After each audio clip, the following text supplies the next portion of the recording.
দেশের বাজারে বিক্রি হওয়া জনপ্রিয় টি ব্যাগে বিপজ্জনক মাত্রায় ভারী ধাতু পাওয়া গেছে।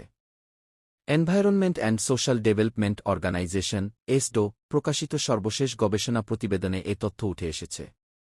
বৃহস্পতিবার 18 সেপ্টেম্বর ঢাকায় এসডোর প্রধান কার্যালয়ে আয়োজিত এক প্রেস ব্রিফিংয়ে brewing toxins exposing the heavy metal hazard in tea bags and dried loose tea শীর্ষক এ গবেষণার ফলাফল তুলে ধরা হয়।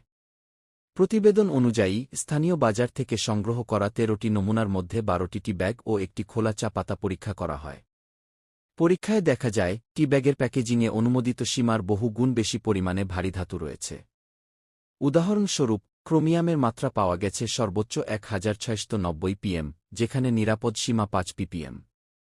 সীসার মাত্রা ছিল 51 পিএম, সীমা 5 পিপিএম, পারদ 108 পিপিএম, সীমা 3 পিপিএম এবং আর্সেনিক 14 পিপিএম, সীমা 2 পিপিএম।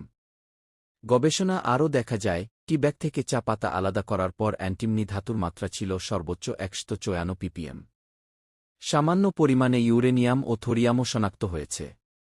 তবে ইতিবাচক দিক হল চা পাতায় আয়রন, ম্যাঙ্গানিজ, কপার, জিঙ্ক এবং কোবাল্টের মতো গুরুত্বপূর্ণ খনিজ উপাদান পাওয়া গেছে।